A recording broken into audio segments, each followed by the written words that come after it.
Hey you guys, welcome back to my channel. It is the first day of July and I am excited to share with you my favorite products from the month of June. My stash is pretty small today. I have a couple of new things, couple of old kind of like recycled items that worked their way in here. A few things that took a little while to grow on me, but we're gonna go through it all together. Before we do that, if you are a new visitor here, I want to wish you a special welcome. Please consider subscribing to my channel and make sure that your notifications are turned on. But for now, let's get right into it. Okay, so let's start with a couple of new items. So first I want to mention the Balmades from Milk Makeup. I just talked about these in my most recent video, which I realized was like over a week ago. Sorry, it's been a crazy couple of weeks, but I love these. I was pretty excited in that video where I tried these out. More than anything, they're just so yummy. They're so delicious. Now, I do want to say I made a big mistake in that video. I said that the names of each color or flavor was not on the packaging. It actually is. I don't know how I missed it, but it is down here at the bottom underneath the product amount. So I'm sorry that I got so mixed up in that video. Leave it to me and my terrible eyesight to make a mistake like that in a video. But anyways, I love these. They are so good. If you like a very yummy lip gloss, they're pretty much clear. There's very subtle differences in the colors, but they're all delicious. I've been rotating them all through my purse throughout the month and really enjoying these. I do have the one, I think the refresher one. No, it's Workout. This one is Workout, which is the watermelon one on my lips today. It's basically clear, it's nice and shiny, very comfortable, not sticky at all, and it tastes delicious. Next up, I have an eyeshadow palette. This one has been a favorite of mine for a long time, but I feel like every summertime I just fall in love with this little palette. It is the Natasha Denona Mini Nude palette. This is the perfect bronze palette if you are not afraid of warm tones and you like something very rich and kind of bronzy, but not too yellow or too gold, but very nice and rich and warm. This is so stunning. It has all the shades that you need to create a perfect look, whether you're doing something a little bit darker or more natural and light. I am wearing it on my eyes today. By the way, there is a good dupe for this from ColourPop. The Nude Mood palette is a very good alternative to this one. There's some subtle differences in some of the finishes in that one. Also, that one does include a few more shades, obviously, but that's a good alternative to this one, but I still love this one. It's great for travel if you want something very small that's gonna give you everything that you need, and you like that summery, warm, bronzy look. I just think this is such a rock star. It's so good. I do have a couple of new products to share with you guys. The Laura Mercier bronzer. I have the shade 20 Marseille. I love this thing. I don't know how well you can see the dent that I have worn into this. You just have this nice, beautiful LM monogram on it that you can no longer see because I have been using this thing pretty much exclusively since I first tried it out about 3 or 4 weeks ago. I love it. It is so good. I wish it was larger. That's my only complaint with this. It's not even the price. I mean, this thing's very pricey. It was $42, but it just seems kind of small. Technically, it's not any smaller than most of my other high-end bronzers, with the exception of a few that generously give a lot of product in them, and I always appreciate those brands that do that. For example, the Charlotte Tilbury cream bronzer, that thing is massive. Also, the NARS cream bronzer has a ton of product in it, and I love when companies do that, when they give you a lot of product. And I feel like with a powder, you're gonna go through a powder probably faster.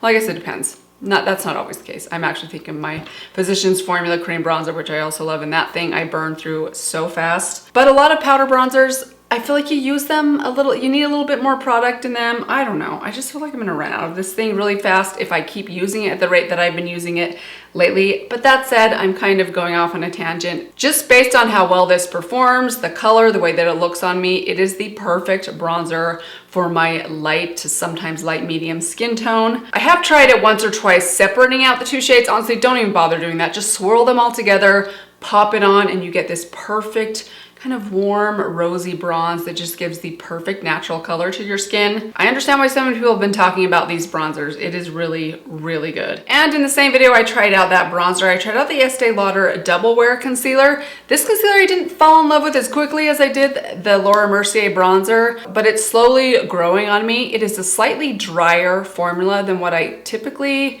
gravitate to or reach for, but it's very full coverage, so you do not need very much product.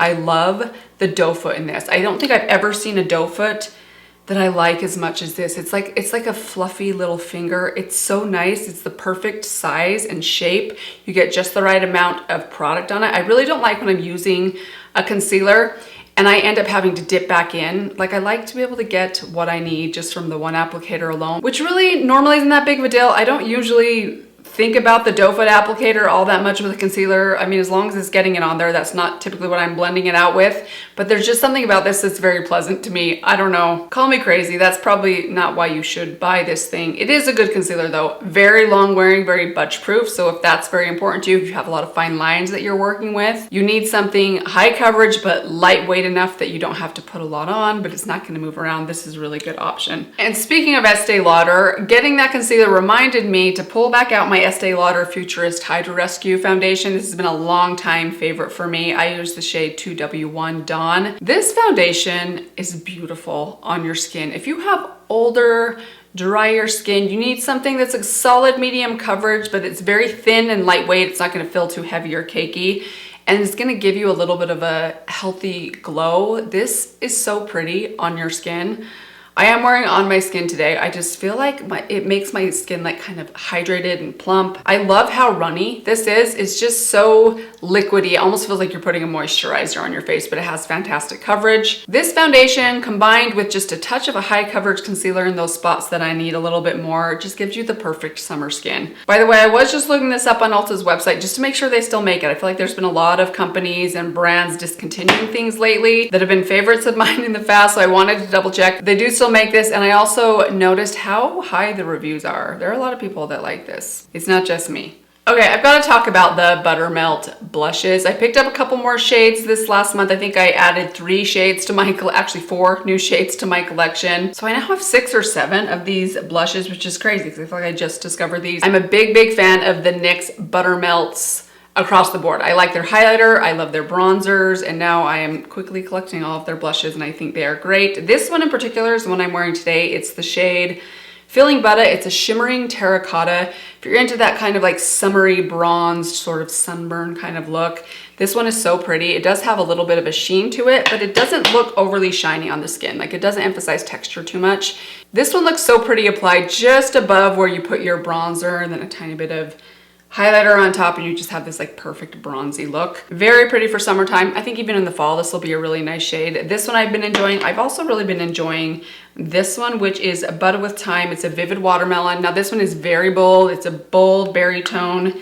For those of you that have lighter or fair skin, you're gonna wanna use a very light hand with this one. Make sure you get the excess off either on the back of your hand or on a towel, and then build it up very slowly. But if you like a pop of like bright pink in the summer, this is so pretty on the cheeks. All right, just a couple more things. I am obsessed with this NYX Lift and Snatch brow pen. I use the shade Ash Brown, which is the biggest reason I like this. It's not even necessarily for the formula or for the brush tip, which honestly most of them I feel like are about the same. This is really good one. I actually think this one is brush. It's a brush one, not felt. It has really good flexibility, which I like, but the color of this one is so perfect for me.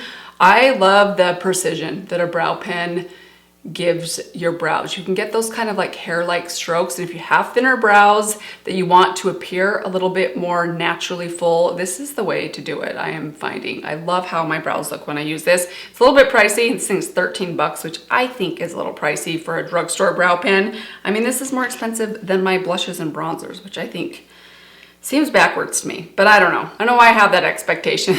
This should be cheaper. I just really love the color of this one. I've tried a lot of, well, I shouldn't say a lot, a handful. I've probably tried 4 or 5 different brow pens over the last couple years, and I can never quite get the shade right. This one is just right. It's a nice medium tone ashy brown that's not too gray, that it turns like almost like a grayish green or a yellow. It just is the perfect natural shade. Works great for my brows, and I don't have to use very much of it. I love it. I have a lip pencil. This one I kind of stumbled upon as I don't necessarily want to say it's a favorite, but this little trick I've discovered that I really like. This is the About Face lip pencil. You guys know I love these pencils in general, but this shade I picked up, I want to say like a year ago, and I thought that's crazy dark for me. I'm never going to use that. It's the shade Smoked. Now, obviously it's a very dark kind of, almost like a chocolatey nude that you would think would be way too dark for me, and for the most part it is. The way that I like to use this, I'll line my lips just normally, kind of mostly like overline and slightly fill them in with just a basic nude. Sorry, we're getting some sun. And then I will just take this just barely right, only on my bottom lip, just overline the tiniest amount right there in the center, like an inch of the way across, and then I just kind of smudge it into what I've already put down. It just gives my lips this like hint of fullness that just, I don't know, just adds a little something special. I don't do that every day. It's kind of like an extra step, but if you have a lip pencil, not even necessarily this one in particular, but if you found a lip pencil that you thought was way too dark for you, maybe give that a try and see if that little tip works out for you. I love what it does to kind of make my lips appear more full. Okay, last up is a mascara. Now this mascara, I'm hesitant to recommend this as a favorite because it's a very difficult mascara to work with, but it's very affordable, and once I can kind of finesse it the right way, it just looks so amazing on my lashes. I am wearing on my lashes today. It kind of gives my eyelashes that sort of like very heavily coated, almost like spidery looking look that I don't always love, but sometimes if you want a more dramatic looking eyelash, I kind of enjoy that. And it is from Profusion. This is the Faux Lashes mascara. This one is long wearing. It is quite water resistant, or watery eye resistant, I should say. Going on, it's very thick, it's very heavy, it's very clumpy, and you are most definitely going to need some sort of comb or brush or spoolie as you go to kind of finesse things and brush things out. I typically use something like this, or I even have like a metal comb like this one right here that sometimes I'll like comb the larger clumps out. It is very finicky to put on. So if you do pick this mascara up, which by the way is very cheap, I think you can get this for $3.98 at Walmart. It is not the easiest mascara to put on. You might have some trouble with it. Once I've kind of like learned how to work with it, I just like how thick and dark this makes my lashes look, and it also wears really well throughout the day. So I wouldn't say it's my favorite mascara of all time because it is a little bit finicky and difficult to put on, but I'm growing to like it more and more. And I think that also might have something to do with it sort of drying down a little bit. I often find that with mascaras that I find to be a little too wet the first time I try them. If I give them like a month or two to just sit around and kind of like chill out and sort of like thicken up a little bit, I tend to like them a little more as time passes. And I'm finding that to be true with this mascara as well. Just be aware it's very clumpy, so make sure that you have some tools to work with as you're applying it. And that is it, you guys. Those are all of my favorite things from the month of June. Happy July. I hope that you guys have a good one. I hope that you are staying cool. I know we are in peak summertime. Well, most of us, a lot of us are. I hope that you're doing well. I hope that you're staying cool. I hope that you guys have a good one. Thank you so much for stopping by. Please consider subscribing if you haven't done that yet. But that's gonna do it for today. Thanks again, you guys. I will see you in my next video. Bye.